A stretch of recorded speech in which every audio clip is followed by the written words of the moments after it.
अभी बारिश के हम लोग इंतजार में हैं। कट्ठा पर 1000 रुपया खर्चा पड़ता है। हर जोताई नहीं हो रहा है कि धान का रोपाई किया जाए, जैसे तैसे पैसा का उपाय करके रोपनी हम लोग किए। रोपनी का बड़ा स्थिति है, जहर खाने के अलावा दूसरा कोई उपाय नहीं है। बुखार है सर, रौदा से एकदम मर रहे हैं। नमस्कार, मैं पूजा प्रिया और आप देख रहे हैं बिहार इन शॉर्ट्स। बिहार की जनता इस बार मौसम की दोहरी मार झेल रही है, जहां पर कई लोग बिहार में बाढ़ से बेहाल है, तो वहीं कई लोग सूखे का भी सामना कर रहे हैं, और सूखा भी ऐसा वैसा नहीं, भयंकर सूखा का। आप सब जानते हैं कि बिहार में मॉनसून सक्रिय होते ही निष्क्रिय हो गया और लगातार पिछले कई दिनों से बारिश नहीं हो रही है, और आने वाले दिनों में भी मौसम विभाग के द्वारा बारिश को लेकर कोई भी संभावना नहीं जताई जा रही है। यानी कि आने वाले दिनों में भी बारिश होने के आसार बेहद ही कम नजर आ रहे हैं। ऐसे में इसमें सबसे ज्यादा किसानों की मुश्किलें बढ़ गई है। किसान तबाह है।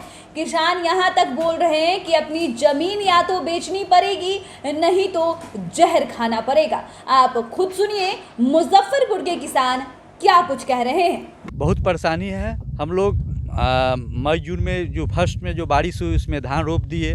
प्रति कट्ठा 1000 रुपया खर्च आया है। कदवा से लेकर लेबर बीज में हम लोग खर्चा इतना कर दिए, खाद लेकर। और अभी बारिश के हम लोग इंतज़ार में हैं। न अगल बगल में ट्रांसफार्मर लाइन का भी व्यवस्था नहीं है। इस जगह पानी सुखाड़ जा रहा है कि पानी का लाइन का भी व्यवस्था रहता तो लोग पानी पटाकर कुछ धान का बचा सकता था, लेकिन ट्रांसफार्मर बगल में है और जड़ा हुआ है। बगल में पावर ग्रिड है, देखने को बगल में पावर ग्रिड है, लेकिन इस पावर ग्रिड से कोई फ़ायदा नहीं हम लोगों को है। लाइन तक नहीं मिल रहा है इस पावर ग्रिड से। 3 बीघा में धान का रोपनी हो चुका है। 2 बीघा का बीज अभी खेत में पड़ा हुआ है और रोपना है। कितना खर्च पड़ता है? 1 कट्ठा पर 1000 रुपया खर्चा पड़ता है। हर जोताई अगर इस बार निकल जाएगा? हाँ, नहीं निकलेगा, ये सब जाएगा। और भी किसानों से बातचीत करते हैं। क्या कितना किया है? 3.5 बीघा है, 2 बीघा रोपना है। क्या स्थिति है? स्थिति बहुत भयावह है। लग रहा है कि नहीं रोपना होगा, छोड़ देना पड़ेगा। क्या ये स्थिति बहुत खराब। जो रोपाया है वो भी सूख रहा है। अब पानी का ट्रांसफार्मर जो है नया लगा, उसमें आज तक कोई जो है कंप्लेन हम लोग JSTO तो फ़ोन नहीं उठाता है।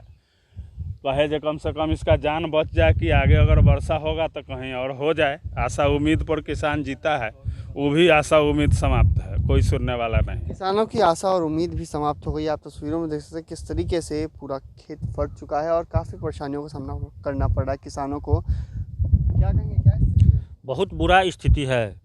अब हिम्मत नहीं हो रहा है कि धान का रोपाई किया जाए, जैसे तैसे पैसा का उपाय करके रोपनी हम लोग किए।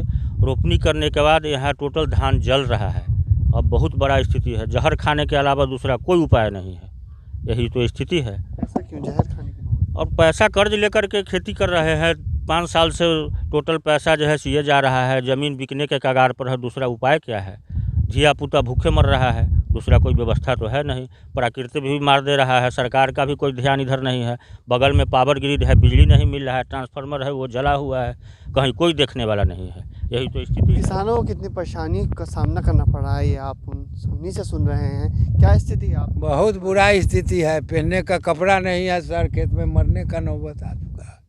पर साल महाजन लिए सो न दिया है, इस साल भी लेकर लगाया है। पिछले साल क्या हुआ था? डूब गया सर, पिछले साल डूब गया है, साल सुखाड़ है। अब 1-2 लाख महाजन है, जहर खाना तो बाढ़ नहीं है। नहीं तो सुखाड़ है सर, रौदा से एकदम मर रहे हैं, अपने भी मर रहे हैं। कितना किए थे? 3 बीघा किए हुए, 2 बीघा करना था, बिया हुआ सब। महाजन का क्या? महाजन 50,000 इस बार लगाए थे, सोते से और कुछ लेकर करेंगे। वही तो देखता है जी, इसका कोई उपाय नहीं। महाजन कहाँ से दियाएगा? महाजन तो पैसा लेगा सर, तो ज़मीन बेचना होगा या मर जाना होगा। आप देख सकते हैं महाजन को पैसा भी देना है, कर्ज लेकर खेती कर रहे हैं, लेकिन खेती इस बार भी किसान का हाल बहुत बुरा है। किसान कहीं से भी ऊपर होने वाला नहीं है। किसान का पूंजी एक बार दहाड़ से ख़त्म हो जाता है, एक बार सुखाड़ से ख़त्म हो जाता है। किसान इसी में जो है से सब मर रहा है। जो भी इधर उधर से कुछ आमद करता है वो भी खेती के चलते सब जो है से ख़त्म हो जाता है। आपको बताते चले कि मुजफ्फरपुर जिले में किसान मौसम की बेरुखी मार झेलने को विवश है। आषाढ़ माह अब बीतने को है, सावन आ चुका है। ऐसे में वर्षा नहीं होने से सुखाड़ की स्थिति उत्पन्न हो गई है। किसानों में निराशा की स्थिति बनी हुई है। पिछले एक सप्ताह से अधिक समय से लोग तपतपाती धूप झेलने को विवश है। वर्षा नहीं होने से किसान काफी परेशान है। एक तरफ जहां धान की रोपनी रुक सी गई है, वहीं धान के बिचड़े भी पीलेपन के शिकार होने लगे हैं। खेत सूख कर बंजर हो रहा है। कम वर्षा होने के कारण सुतीहड़ा के धान के खेतों में दरारें फट गई है। धान की फसल सूखने के कगार पर पहुंच गई है। किसान काफी परेशान है। बारिश नहीं होने से किसानों को चिंता सता रही है। चिलचिलाती धूप में खेतों की मेड़ पर बैठे किसान कभी दरारों को देख रहे हैं तो कभी पीली पड़ी धान की फसलों को देख रहे हैं, लेकिन मौसम के आगे बेबस नजर आ रहे हैं, लाचार नजर आ रहे हैं कि आखिरकार किया क्या जाए, क्योंकि किसानों ने अपना पूरा जमा पूंजी लगाकर बिचड़ा बोया था इस उम्मीद में कि अच्छी खासी बारिश होगी, फिर धान का बिचड़ा लहलहाएगा और उसके बाद धन रोपनी की जाएगी। लेकिन अब धान का बिचड़ा ही पीलेपन का शिकार हो रहा है कम बारिश के कारण। और आपको बताते चले कि बारिश नहीं होने के कारण किसान काफ़ी परेशान हैं। उनका कहना है कि अगर ये बिचड़ा मर जाता है तो फिर हमें भी मरने वाली नौबत आ जाएगी। फिर हम कहाँ से खाएंगे पिएंगे? हमारा सारा पूंजी, हमारी सारी लागत, हमारी सारी मेहनत बर्बाद हो जाएगी। आप देख रहे हैं बिहार इन शॉर्ट्स। हमारे साथ बने रहने के लिए आपका शुक्रिया।